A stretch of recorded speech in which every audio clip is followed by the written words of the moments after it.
Hello， 翻到嚟吉隆坡啦。今日呢個話題咧，稍為有少少敏感，自己睇咗就算啦，唔好分享出去。就咁嘅。前幾日咧，我咪上咗檳城嘅，就見咗啲朋友，大家就話夜晚咁長，不如去下夜店啊，飲下嘢咁樣啊。我哋就突然間講到冇啦，咩年紀啊，仲去夜店？你知唔知當時一剎那我哋卜出咗一個話題，就係唔知你哋有冇聽過 DJ 呢個行業咧？我20歲左右嘅時候咧，我哋去夜店啊，去聽歌啊，跳舞啊，全部都係因為嗰個夜店嘅氛圍好好，啲歌好好聽。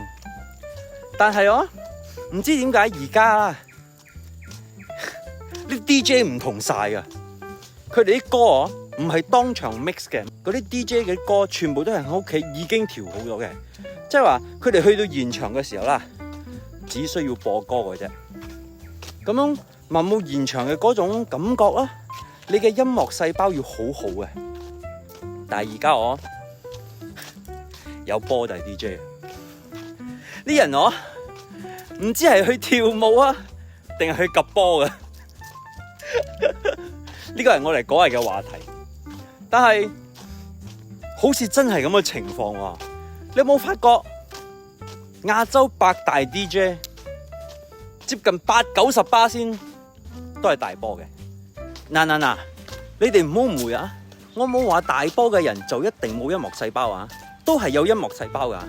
我只係唔明點解你哋打歌嘅女 DJ 一定要露出對奶奶。